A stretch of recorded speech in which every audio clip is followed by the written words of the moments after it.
Hello बच्चों। तो capacitors के कॉम्बिनेशन के थोड़े थोड़े हम इसके स्टेप इंक्रीज करते हैं। जरा इस क्वेश्चन वन को देखें। इस क्वेश्चन में आपको कुछ गिवन है। यहाँ तीन कैपेसिटर गिवन हैं। अगर आप देखें तो पहला, दूसरा और तीसरा तीनों कैपेसिटर सपोज एक ही कैपेसिटी के हैं। तीनों की कैपेसिटी 3 माइक्रोफेरेड है। अगर मैं आपसे कहूं कि इस क्वेश्चन में what is the net capacitance, तो बच्चों थोड़ा बड़े बच्चों की तरह सोचना। जब भी मैं आपको कहूं कि नेट कैपेसिटेंस बताएं तो आपका पहला वर्ड होना चाहिए सर, किन दो पॉइंट्स के बीच में आपको कैपेसिटेंस बतानी है। ये कैपेसिटेंस पी और क्यू में भी बताई जा सकती है। आप देख सकते हैं मेरा आंसर बस 3 है। अगर मैं आपको कहूं कि मेरे को बस P और Q के बीच में बताएं तो इस क्वेश्चन का आंसर डिफरेंट होगा। अगर मैं कहूं P और R के बीच में बताएं तो मेरे इस क्वेश्चन का आंसर डिफरेंट होगा। अगर P और S के बीच में लगाएं तो मेरा आंसर डिफरेंट होगा। बेसिकली हम जिन पॉइंट्स के बीच में कैपेसिटेंस कैलकुलेट करने की कोशिश करते हैं, ये क्वेश्चन हिंट होता है कि हम वहाँ पर एक पोटेंशियल डिफरेंस अप्लाई करते हैं।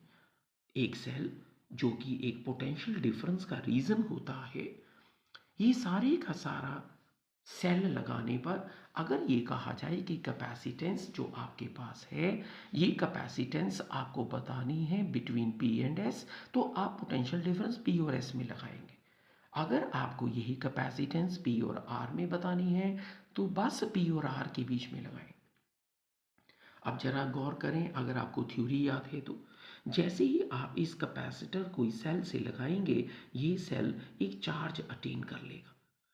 आपको प्रिंसिपल याद होगा, इसके ऊपर अंदर की तरफ एक नेगेटिव इंड्यूस होगा, इसके बाहर फिर इक्वल पॉजिटिव इंड्यूस होगा जो कि आगे मूव कर जाता है दूसरे पोटेंशियल की तरफ।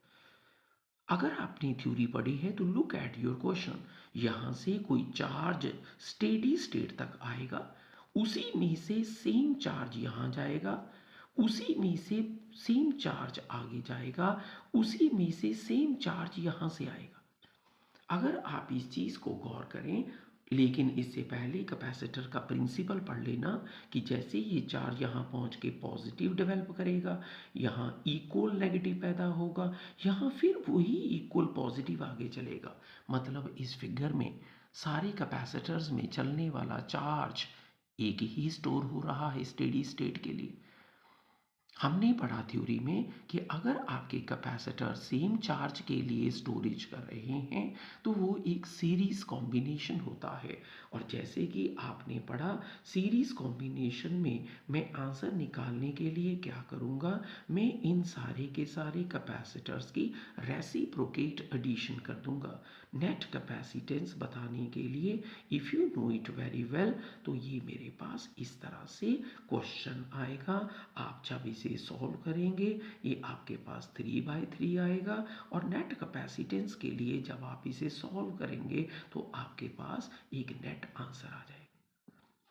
आपने एक चीज़ और गौर की होगी कि जब हम नेट कैपेसिटेंस सीरीज कॉम्बिनेशन में निकालते हैं तो जो भी फाइनल आंसर आता है वो हमेशा गिवन कैपेसिटर में से कोई भी कैपेसिटेंस जो सबसे छोटी हो उससे भी छोटा आएगा, क्योंकि कैपेसिटेंस सीरीज में बढ़ती नहीं है, कैपेसिटेंस कम होती है। मैं एग्जांपल बोल रहा हूँ, अगर ये कैपेसिटर 2 का हो, ये 3 का हो, ये 4 का हो, अगर सीरीज हो तो एक बात पक्का कर लेना कि 2, 3 और 4 में से सबसे छोटा कौन है? 2। तो फाइनल आंसर क्या आएगा? जो भी आएगा 2 से छोटा आएगा।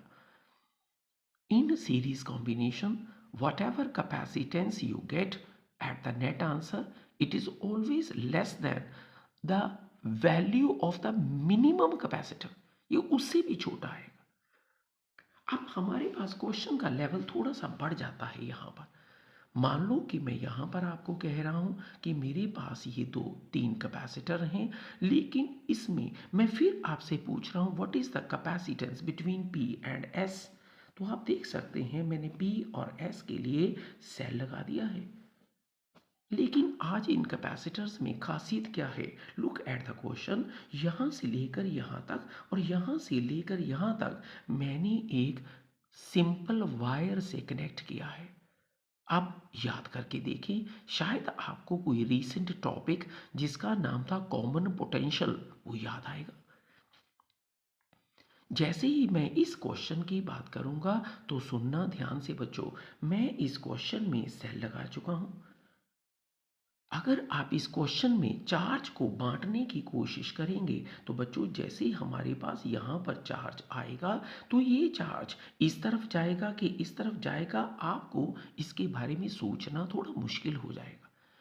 क्वेश्चन दो तरीके से सॉल्व होता है, या चार्ज बांट कर देखें, या फिर अगर आपको लगता है कि कोई उस न्यूमेरिकल में ऐसी वायर्स हैं जिनमें कैपेसिटर प्रेजेंट नहीं है, तो एक तरीका और होता है, पोटेंशियल बांट लें।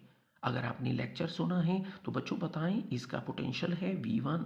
लेकिन स्टेडी स्टेट में जब तक हमारे पास कैपेसिटर कोई चीज़ स्टोर नहीं कर रहा तो यहाँ तक सारी चीज़ें एक वायर से कनेक्टेड हैं।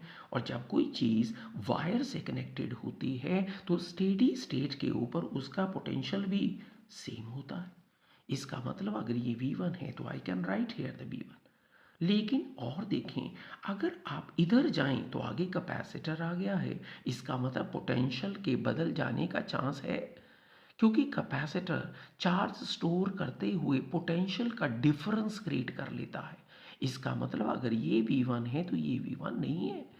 लेकिन अगर मैं इधर से ऊपर जाऊं तो अभी भी ये सारी की सारी एक सिंपल वायर है। एक ऐसी वायर जिसे आपने गौर नहीं किया, जिसमें कोई कैपेसिटर प्रेजेंट नहीं है। और वायर से जब कोई चीज़ कनेक्टेड होती है तो अकॉर्डिंग टू दैट मैं स्टेडी स्टेट पे यहाँ के पोटेंशियल को भी तो V1 ही कहूँ।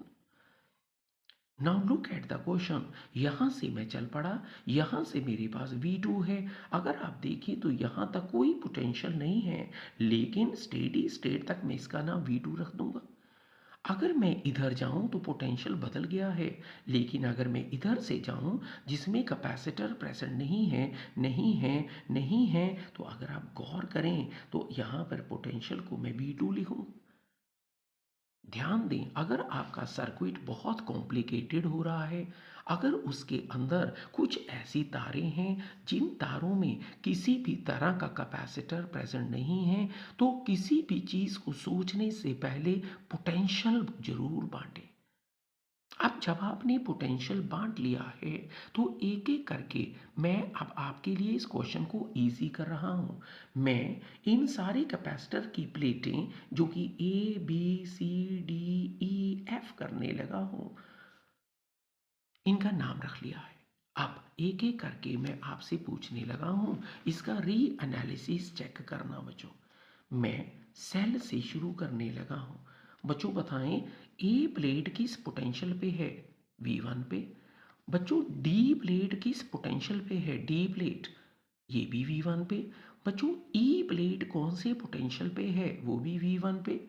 आओ मैं इसका मीनिंग बताऊं कि मेरे पास V1 के साथ कौन कौन सी प्लेटें जुड़ी हैं। नंबर 1 A, नंबर 2 मेरे पास यहाँ पर D, और मेरे पास नंबर 3 यहाँ पर एक और प्लेट जुड़ी है जिसका नाम है E। आगे सुनते हैं। अब V2 को देखें बच्चों। बच्चों बताएं, V2 के साथ कौन कौन सी प्लेटें जुड़ी हैं जिसमें V2 आ रहा है। उसमें एक का नाम है F। अगर आप देखें तो मैंने F प्लेट बना दी है। बच्चों एक का नाम है C। आप देख सकते हैं मैंने C बना दी है। एक का नाम है B, जिसे मैंने बना दिया है। और अगर आप दिमाग लगाएं तो ये सारी की सारी प्लेटें V2 के साथ कनेक्टेड है। अगर आप डायग्राम ना भी बनाते तब भी आपको पता लग जाना था। Look at this capacitor. बच्चों इस तरफ पोटेंशियल V1 है, इधर V2 है।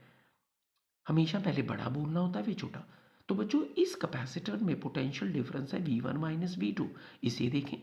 बच्चों इसमें भी पोटेंशियल है V1 एंड V2। बच्चों इसमें देखना, इसमें भी एक तरफ पोटेंशियल V1 है, इसमें भी V2। और अगर आपने ध्यान से पढ़ा है तो जब पोटेंशियल सेम आने लगते हैं, पोटेंशियल डिफरेंस, तो हमारे कैपेसिटर सीरीज में नहीं वो पैरेलल में हो जाते हैं। और अगर आपको यहाँ से समझ नहीं आता तो इस फिगर को रीअरेंज कर लें, इसे कहते हैं रीअरेंज करना। अब आप बताएं, इसी क्वेश्चन में ये तीनों कैपेसिटर 3 माइक्रोफैरेड के हैं, लेकिन ये दो तारें लग जाने से इनके पोटेंशियल डिफरेंस दोनों तरफ के सेम हो गए हैं। इट मीन्स ये कैपेसिटर अब सीरीज में नहीं रहे, ये अब पैरेलल में हो गए हैं। क्वेश्चन इंपॉर्टेंट होता है स्टार्टिंग समझने के लिए। और अब आप इस चीज़ को समझें तो इस क्वेश्चन का आंसर है 9 माइक्रोफैरेड। इसीलिए फ़र्क को समझें बच्चों, जब आप कभी भी क्वेश्चन करें तो क्वेश्चन में फ़र्क समझें। यहाँ पर जब आप पोटेंशियल दे रहे थे तो यहाँ पर कोई ऐसी कॉमन तार नहीं थी जिससे मैं मानता कि कोई पोटेंशियल सेम होने वाला, बस मैं सेल से लाया था और ये सीरीज़ थी। इवन अगर आप बहुत ज़्यादा भी इसे कॉम्बिनेशन में ना देखें तो सीरीज़ का पता लग जाता है। लेकिन जब आपने इस फिगर को देखा, इस फिगर में थोड़ा सा ज़्यादा ब्रेन लगाना, और ये जो मैं अभी एक टेक्निक बोल रहा हूँ, पोटेंशियल को चेक करने वाली टेक्निक, ये तभी लगाना अगर आप किसी क्वेश्चन में ऐसे न्यूमेरिकल देखें जिनमें कोई ऐसे फिगरें हों जहाँ पर एक खाली वायर्स प्रेजेंट हो, एक वायर विदाउट कैपेसिटर, उसमें आप पोटेंशियल बांटेंगे, क्वेश्चन को रीअरेंज करेंगे, आपका हर लेवल का क्वेश्चन आपके सामने होगा। Okay, thank you.